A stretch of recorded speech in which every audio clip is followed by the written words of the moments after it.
On a chilly winter's afternoon, a young Sarasota artist warms his canvas with color. I want my work to actually be a verb instead of a noun. Tim Jaeger is an expressionist painter whose gentle personality belies the intensity with which he engages his passion.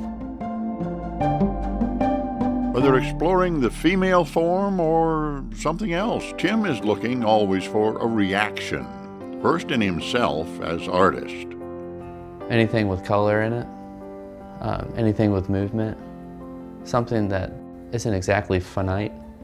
So that could be anything, but something that has some sort of life inside of it.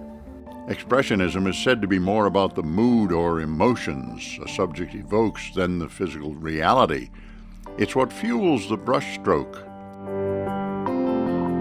All the intensity of living. We're surrounded by so much every day.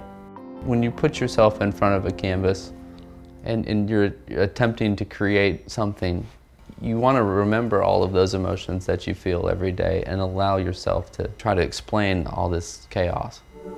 Tim's artistic training started early in rural Paducah, Kentucky.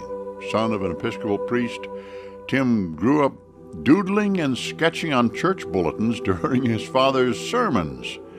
They were impressive doodles.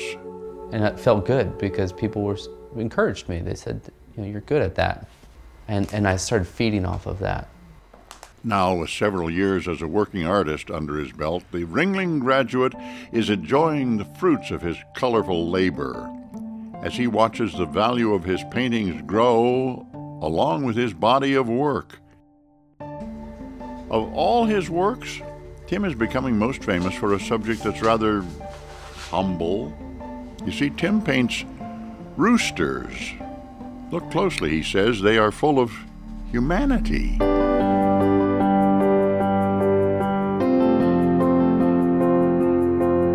These are awkward, funny-looking beasts. I mean, you know, they contain all these different colors and expressions and gestures inside of them. All of the formal elements of art.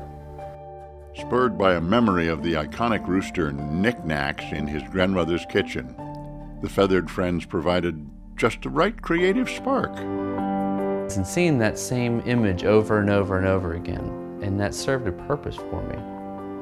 So then I started exploring it on a canvas, and I felt automatically this connection to it, and people could relate to it. For the artist, it wasn't about the rooster, it was about the paint. I could explore abstraction while still anchoring this abstract painting with these insightful eyes and this beak and this red, awkward comb. Well, this would be one of Tim's first roosters. You see the lovely impasto with the white and the textural quality and the comb. The roosters and many of Tim's other works are garnering attention from collectors. He's a very fine artist.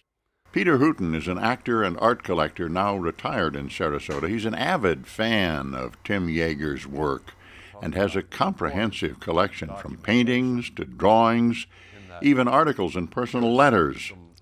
Peter is certain they'll reside in a museum one day. He's remarkable in his ability to draw in a representational sense and also in sort of an abstract form. His craft is so built that he can be spontaneous. His sense of color, for one thing, it's a lusciousness. He's quite something.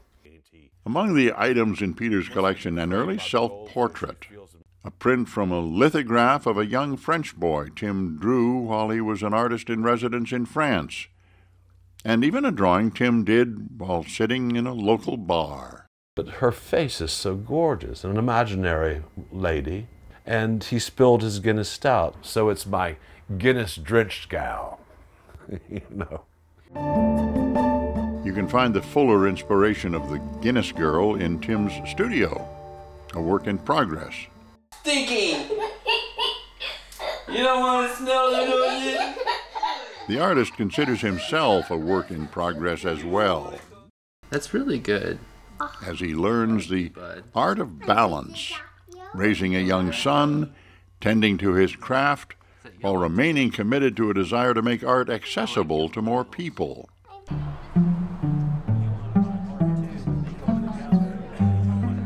Tim co-founded S-Art-Q, a consortium of artists dedicated to showing exciting work in new venues. He's focused on promoting other artists' work as well. I'm not good at keeping secrets. And if I see something that I think other people will enjoy, then I want to do my best to get the word out there. And while not every artist is concerned about whether or not people understand their work, this expressionist thinks the connection is important. They don't have to get it on the level that I get it, but they can walk away with something memorable. Tim likens it to the sermons his father preached back in Paducah. If my dad understood faith and religion and God and the Bible and kept it to himself, then what good does that do? Instead, he stood in front of a pulpit and expressed himself every Sunday. So I want people to get what it is that I do. A painter listening to his own voice and putting it to canvas in the boldest of brushstrokes.